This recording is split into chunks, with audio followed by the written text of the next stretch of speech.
Senhor esteja convosco. Ele está no meio de nós. Proclamação do Evangelho de Jesus Cristo segundo João. Glória a vós, Senhor.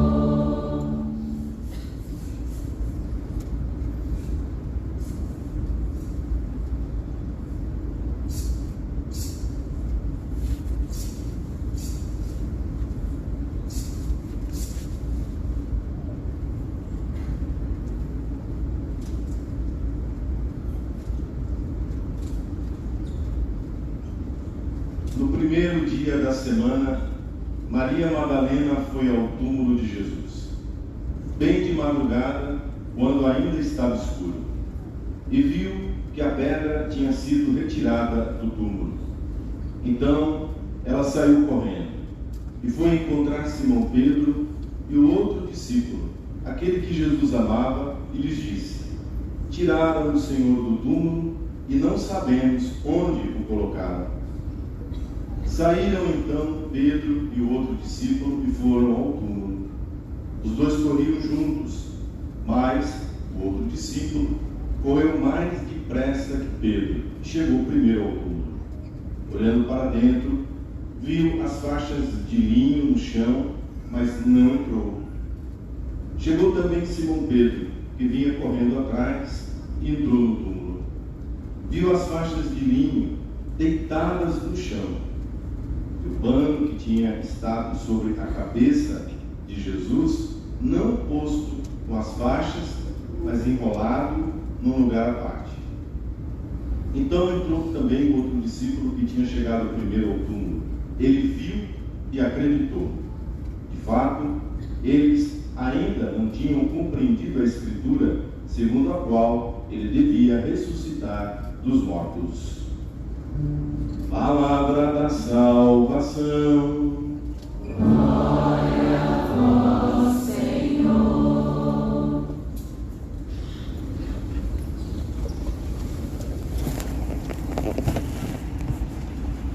Seja louvado nosso Senhor Jesus Cristo. Para sempre seja louvado.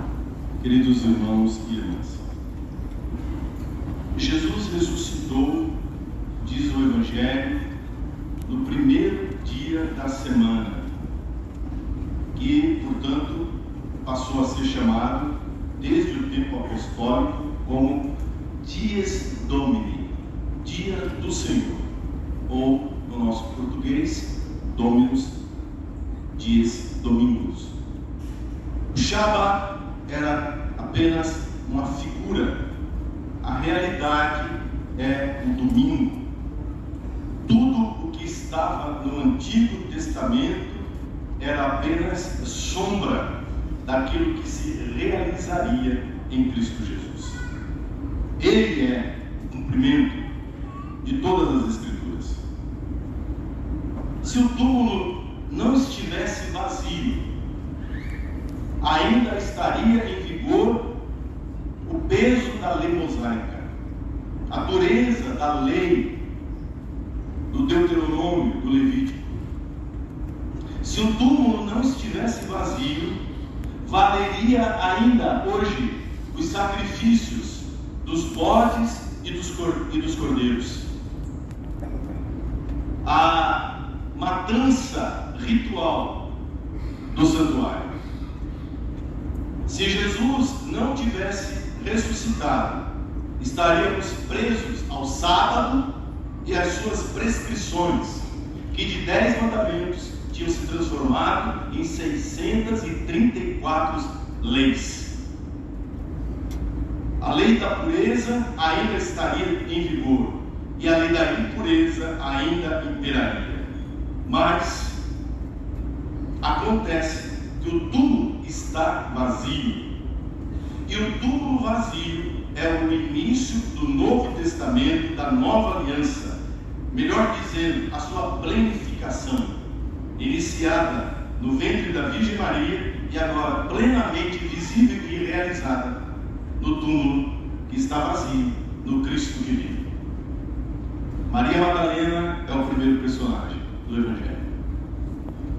Na calada da madrugada,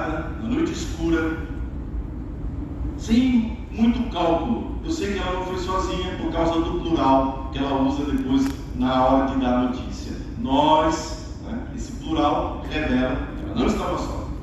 Chegamos ao e não encontramos as santas mulheres com medo, assustadas, com um grande amor no coração, porque é o amor que resolve tudo. O amor é quem decide. E elas vão com todo amor. Elas farão os ritos funerários próprios daquela época. Elas levam perfumes, elas levam óleos para fazerem as unções do cadáver. Elas não tinham dado nem conta de que havia uma pedra pesada. Como é que elas iam fazer? Eram 3, 4 no máximo.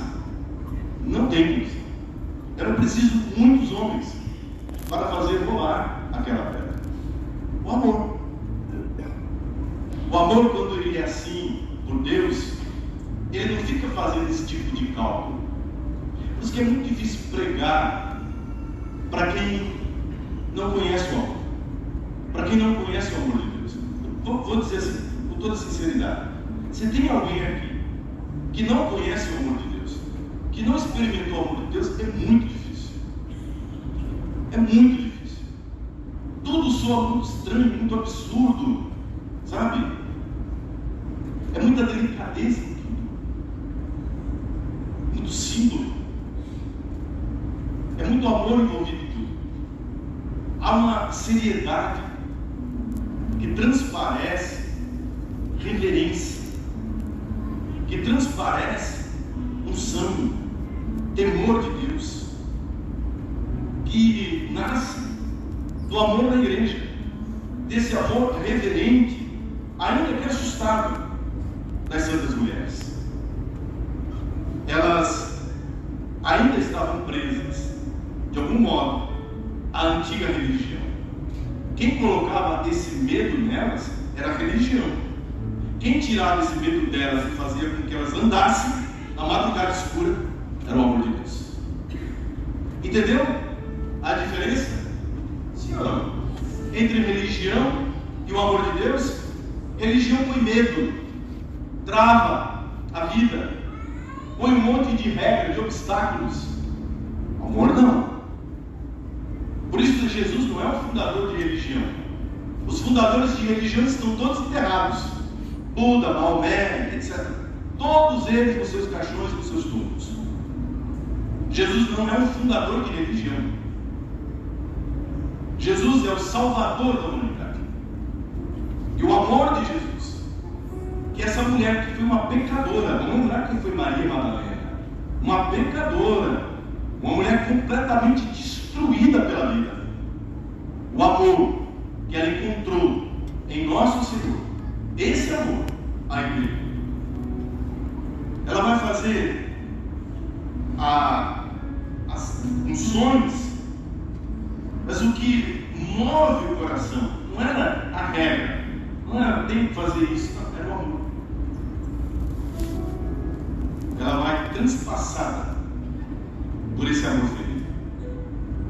A versão de João diz que Maria Madalena, que é a primeira a ver o túmulo vazio, só se assustou. Ela vai precisar passar por uma experiência com Jesus da segunda vez que ela vai ao túmulo.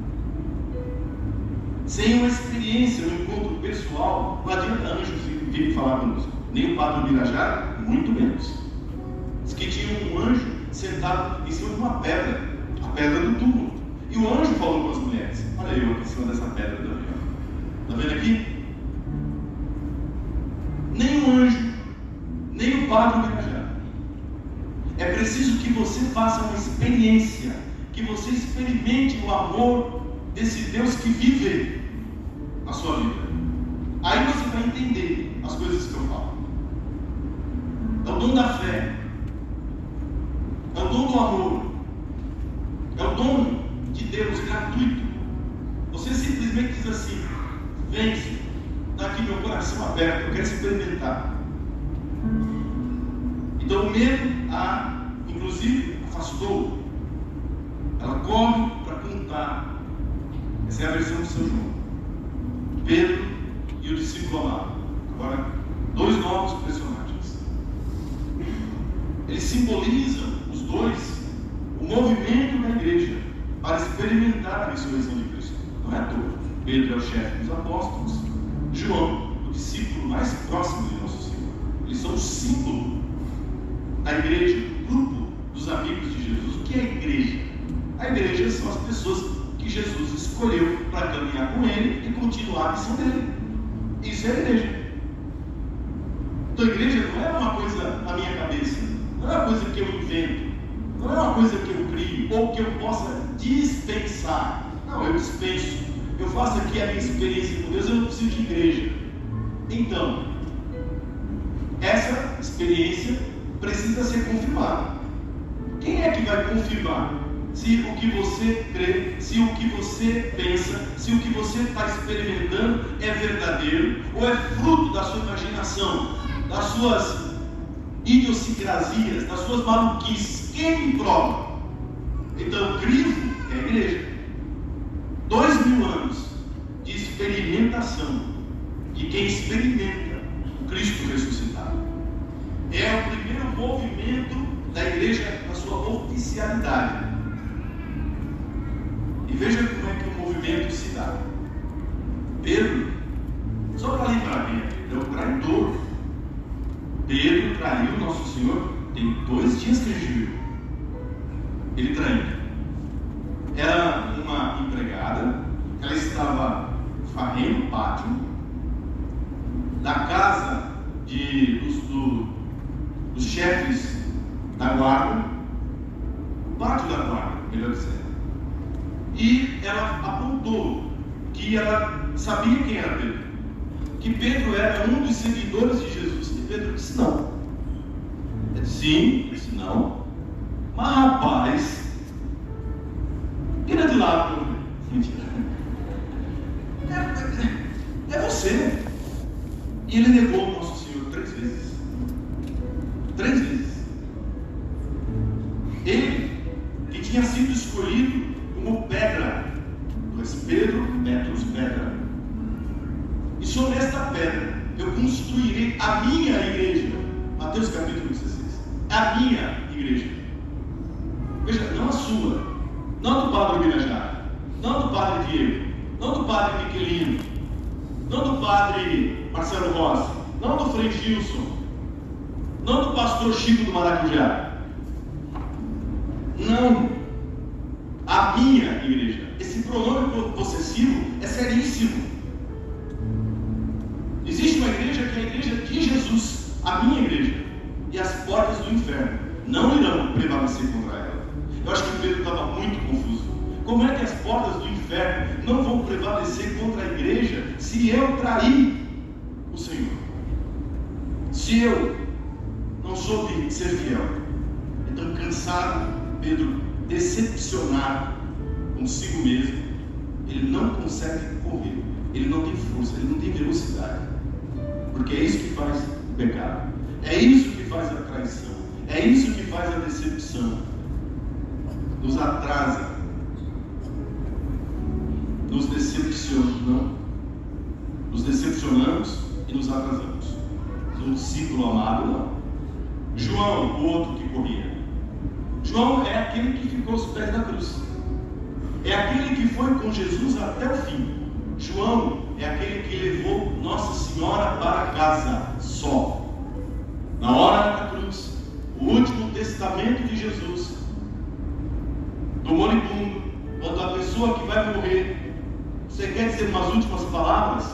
A última palavra, ainda sem estar delirando, sem ainda estar na agonia, porque a palavra do delírio e da agonia é que tem sede e tudo está consumado. Mas a palavra, ainda com o uso da razão, ainda ali, dono de si, filho, eis aí tua mãe, mãe, eis aí o teu filho. Essas são as últimas palavras de nosso Senhor, nos dando a nós, representados ali em João, sua mãe, a mãe dele, para ser a nossa mãe. E aí um tapa na cara daqueles que dizem que Nossa Senhora de outros filhos, que era casada conjugalmente com São José. Bela família essa, um monte de filho, e você precisa entregar sua mãe para um desconhecido, para uma outra pessoa cuidar dela. E ali, na cruz, esse discípulo viu o Salvador entregando a sua última gota de sangue. Esse tem força para correr. Esse amou e foi amado. E ele chega primeiro. É isso que acontece quando você permanece fiel com Jesus na cruz, quando você vai até o Calvário, quando você não tem medo de sofrer por Jesus, quando você enfrenta doença, quando você enfrenta desemprego, quando você enfrenta qualquer malícia, maldade dos outros, dos inimigos, com Jesus, você anda, você caminha, você chega primeiro. Amém? Quando você tem Nossa Senhora na sua casa, quando você tem Nossa Senhora na sua vida, você chega. Você chega. Não tem como chegar. E ele chegou. Mas ele não entra. Sabe por quê? Porque quem tem Jesus, quem tem Deus, tem sabedoria, tem obediência. Ele, Pedro, errou. Sim, errou. Sim, está cansado. Mas ele continua sendo chefe. Jesus não disse o contrário. Jesus não disse o contrário. Mas o Padre Pirajá é o que tem para hoje. Mas o Dom João Bosco é o que tem para hoje. Dom Arnaldo é o que tem para hoje. Papa Francisco, temos aí que não gosta dele, é o que tem para hoje. E você vai ter que incluir. E você vai ter que aprender a respeitar se você ama a igreja, se você ama o Evangelho, se você ama nosso Senhor Jesus Cristo, se de verdade você está caminhando na presença de Deus, se você tem Nossa Senhora na sua vida, você vai ter que aprender a respeitar a hierarquia. Você vai saber e entender que isso aqui não é bagunçado. E se tem alguém que vai punir São Pedro, não é você, é Jesus. Se vai ter alguém que vai tirar São Pedro do carro, não é você, é Jesus. Se tem alguém que vai ter que reabilitar São Pedro, não é você, é Jesus. E vai chegar a hora em que eles vão se encarar. Sim ou não? Pedro, tu me amas? Senhor, tu sabes tudo. Tu sabes que eu te amo. Então, apacenta as minhas ovelhas. Então, ó, quietinho. Chegou primeiro e ficou. Ah, se fosse alguns atrevidos que eu conheço aqui na paróquia. Entrava e sapateava dentro. Capaz de dizer, ó, espera para fora. Cabra safado, traidor. Você pensa que eu não sei o que você fez no verão passado? Eu estou exagerando? Ou vocês acham que eu estou pegando? Cara, meus irmãos, minhas irmãs, nós somos capazes desse atrevimento em nome do zelo, em nome de que eu conheço mais Jesus, eu tenho esse... Não tem isso. O que tem é obediência. Quem ama aprende a obedecer. Quem ama sabe o seu lugar. Sabe o seu lugar no casamento, sabe o seu lugar na empresa, sabe o seu lugar na sociedade, sabe o seu lugar na igreja, sabe, reconhece o seu lugar. Isso aí é um passivismo. Isso aí é uma atitude de não conformidade, de moleza, né? Não é. Isso é a atitude de quem sabe o seu lugar, de quem ama a Deus e procura obedecer. Pedro chegou, e aí ele entra. Bom, agora duas reações totalmente diversas. Pedro disse, bom, ele não está aqui mesmo. Nossa grande conclusão.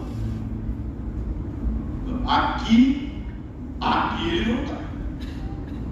A conclusão de Pedro é a mesma de Maria Madalena. Percebeu? Sim ou não? Aqui ele não está. Quando João entra, depois que Pedro entrou, João vê tudo assim, olha para cá. João vê tudo assim, do jeito que você está vendo assim. Olha para o presbitério, olha para o altar, tudo arrumado. Nenhum ladrão arrumaria as coisas assim. Se aqui tivesse um monte de ladrão safado, essa igreja não seria a coisa mais linda aqui de Alphaville. Nós trataríamos isso aqui de qualquer jeito, empurraríamos isso aqui com a barriga.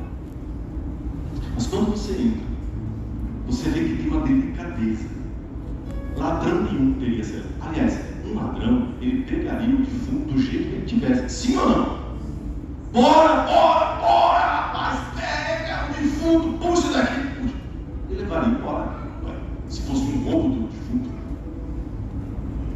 Mas a percepção estava embotada. O coração de Pedro estava tão fechado por causa do pecado que ele não consegue ver. Olha, se você tiver o coração pesado aqui, pesado pelo pecado, pesado pela indiferença, você não consegue ver nada de bonito aqui. Isso aqui é uma chatice. É um tal de senta levando, que canta os cânticos e Osana. Quem é essa Osana, meu Deus? Que não desce.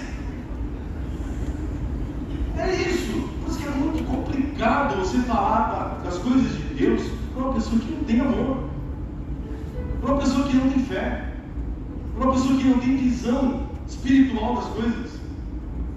Então, a pessoa olha para isso daqui, não consegue. Podia ser outra coisa. Aí João percebe mais uma coisa. Como assim? Tudo dobrado. Vamos pensar. Lázaro ressuscitou, sim ou não? Mas ressuscitou para a vida natural.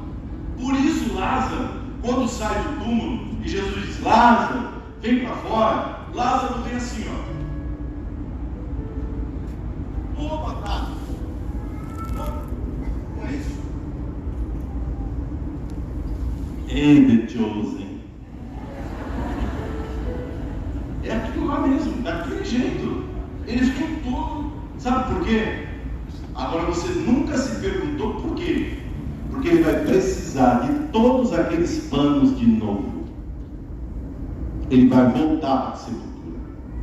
Ele foi ressuscitado para a vida natural. Lázaro morreu depois. Então é bom que ele entre com os panos e saia com os panos, porque ele vai usar de novo. A ressurreição de Lázaro é a ressurreição natural, melhor dizendo, uma revitalização. Jesus não.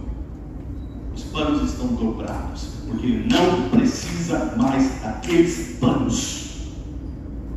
Os panos estão dobrados. O lençol está colocado de um lado da cama, pedra, um tipo de cama, onde um cadáver ficar. E do outro lado, o sudário, a cara, o rosto, o pano que se colocava na face, dobrado. Nunca mais Jesus de Nazaré precisará desses panos. Ele ressuscitou para sempre. Aleluia! Essa é a grande proclamação da Páscoa. Essa é a grande proclamação que a igreja prega há 2000 anos. E eu dizia ontem à noite, a pregação de quem experimenta o ressuscitado e sai para dar testemunho do que viu.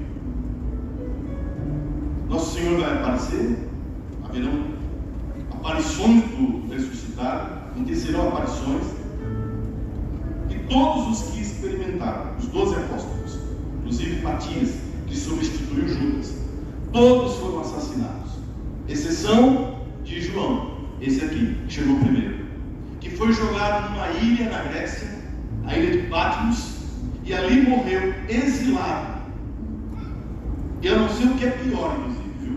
Se é você ser decapitado, né, de uma vez, ou você ser jogado em um lugar abandonado, com a vida destruída por causa do Evangelho. Eu não daria, mas nem um dedo. Esse aqui eu inclusive já dei, perdi. Mas eu não daria nem esse aqui que eu já perdi. Não é assim, para com O meu ainda ficou um pedaço. De verdade, eu não daria nem esse dedo que eu já perdi por uma história da carochinha, por uma brincadeira. Vocês estão entendendo? Mas é mais do que vocês estão entendendo. E aqui eu termino. Na primeira leitura dos Atos dos Apóstolos, na segunda leitura da carta de São Paulo aos Colossenses, nas duas leituras está escrito assim: o que nós testemunhamos para vocês é porque a nossa vida foi transformada. Eu estava morto e eu ressuscitei. A minha vida era vazia e ela tomou sentido. Esse é o testemunho que nós damos.